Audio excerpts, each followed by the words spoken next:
So I was going to do a video about why a six-figure income is a ton of money, and in my opinion, why officers in the military are grossly overpaid. I'm a captain in the Marine Corps currently. But after shooting the first shot, I realized that it would ultimately be a boring video without a point and a subject that nobody cares about nor asks for. YouTubing is hard, isn't it, Clay? Yes, it is.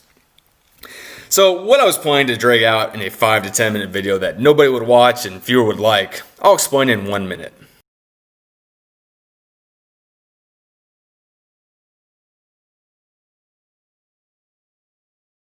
Here's what I make, which is my gross pay, meaning what I get before taxes and other deductions, straight from my leave and earnings statement. Here's how much of that isn't even taxed, and here's how much I get paid every month. This is my, what the kids call, net pay. It's what goes into my bank account. Here's my, or should I say, our monthly budget. As you can see, I'm making plan to continue making an extra payment that goes straight to the principal balance of the loan, or mortgage, as the kids say these days. And to show why it's so important, in my humble opinion, to make an extra principal payment every month, is how that 13.56 and 1 penny breaks down.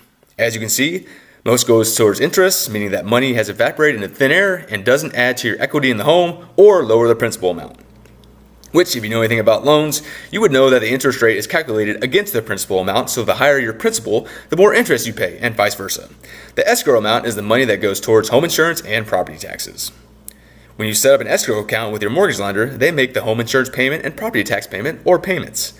You don't have to worry about these, and if there's a certain amount extra in your escrow account at the end of the year, you receive a refund, which from what I understand is more common than having to pay extra because your escrow account did not have enough funds to cover everything. So, getting back on track. That's the mortgage payments and our other expenses. Our home is the only debt we have, and 2 of our vehicles are electric and 1 is a Prius. So we don't spend much on fuel or maintenance. Fun fact, that electric bill covers the fuel laser for 2 of our cars. That's it. As you can see, there's a large surplus after that, and I probably overestimated our miscellaneous expenses. I get it. Nobody cares, so I'll move on. This would be impressive if it were from passive income streams that I generated and not from a job. Okay, moving on. Stay with me.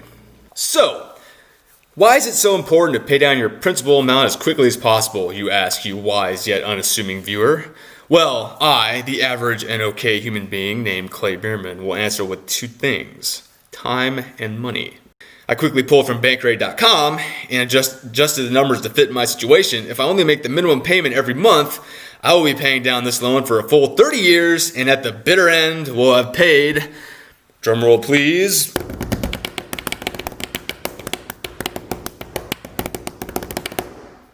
approximately $152,954 in interest alone, for a grand total of $411,354 when you include the principal we also will have to repay.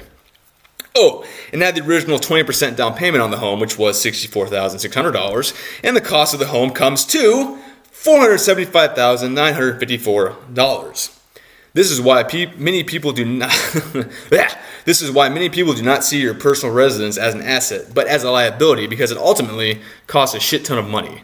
Now, hopefully the value of the property will have surpassed $475,000 by the year 2050. I will be 62 by then. Yikes. So if we want to sell, we could at least say we made some money, at least on paper. Now let's do this again, but this time adding an extra $1,356 and a penny every month that will all go toward the principal amount. Drum roll, please. The loan will be paid off in 10 years and 3 months, and we will have paid about $47,389 in interest for a grand total of $305,786. Yay! Add the 20% down payment, and the cost of the home comes to $370,386. And again, hopefully the value of the property is around that number in 10 years' time. So by making that extra payment every month, we would have saved a bit over $105,000. Oh, and we just bought ourselves 20 years more of no mortgage, and we sit on a good chunk of change in the value of the property. So, I mean, we can go down the rabbit hole of which is better, investing or paying down debt or paying down the mortgage faster. I mean, honestly, unless you're a professional investor though, making it guaranteed, and I'm just spitballing here, 8 to 10% of the market, which carries a ton of uncertainty and unknowns, as we've all seen from the coronavirus, then that argument doesn't hold up in my mind, like, at all. Right now, I imagine you're feeling a bit like Alice, tumbling down the rabbit hole.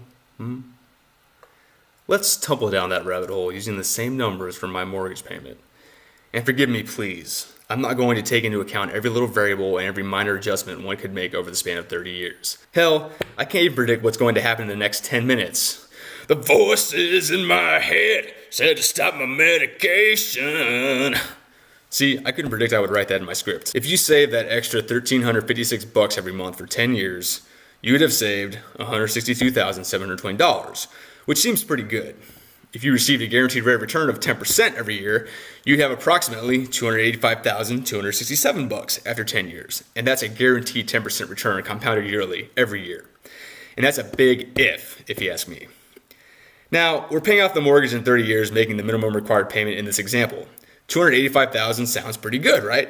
Let's see where we sat in our mortgage at 10 years. So far, we paid $80,652 in interest and still owe $196,302. So yes, we have invested more than we owe, but we've also already paid $142,750 at this point, instead of just having the whole thing paid off.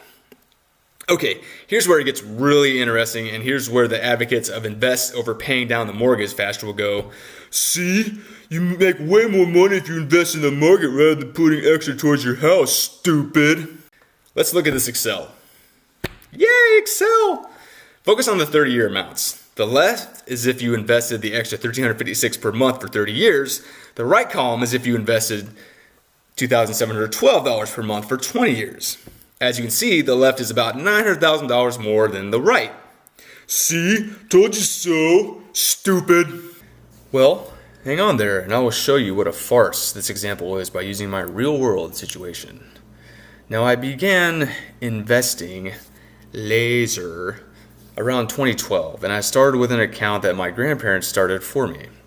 Now, I can't remember exactly what the balance was back in 2012, but I don't remember anything below $40,000, so we'll start with that. Now, this is a Roth IRA that I've mostly maxed out every year since then, so we'll say I've invested $5,000 every year, 2020 this year, to keep it conservative. If you use the same formula with a 10% yearly rate of return, I should have $148,640 in my Roth IRA. What I actually have in there as of July 5th, 2020, which is today, is $73,615. Why the $75,000 discrepancy, you ask? Don't know. But my financial advisor said that the market averages 8 to 10% a year over a decade. Well, I'm not honestly sure what that statement I just made in a weird voice means. Does it mean that your money compounds yearly at that rate, or just has grown by that rate in 10 years? I don't know, honestly. That's one of the many reasons that the invest over paying down debt argument has so many holes, because it causes one to make a lot of assumptions that probably won't happen over the long term. This is like a fact versus truth argument, and I'm delving into a subject I know nothing about. It just sounds good in my head. A fact tends to be a fact. 2 plus 2 equals 4.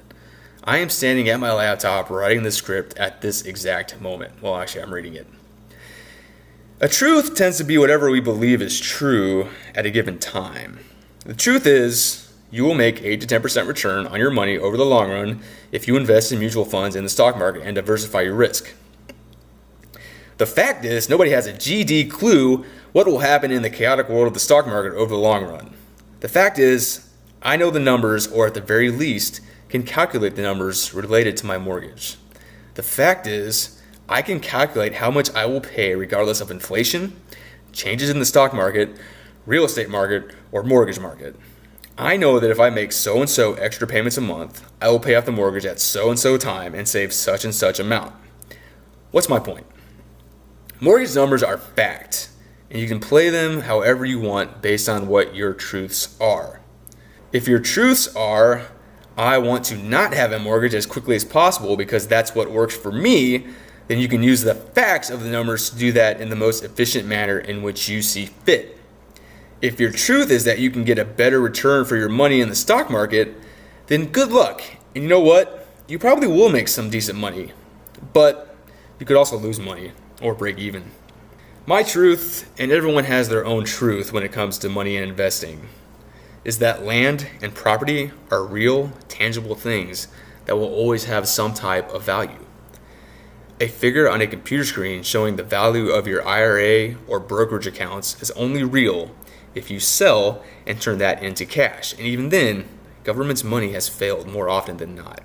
Like, I won't get into it, but our government is trillions of dollars in debt. And the only way to stay afloat is to print more money, which is not great.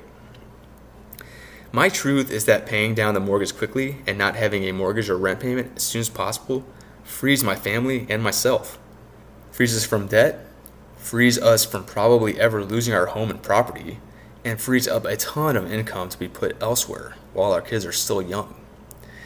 And I didn't mention this in my examples, but you can only put $6,000 a year in an IRA. So with the income I have now, that's not a problem, nor would be to make that extra principal payment and another $1,356 in the market. Unfortunately, I'm leaving the Marine Corps in October, and it's a pretty fair bet that we won't be making that much moolah immediately afterwards.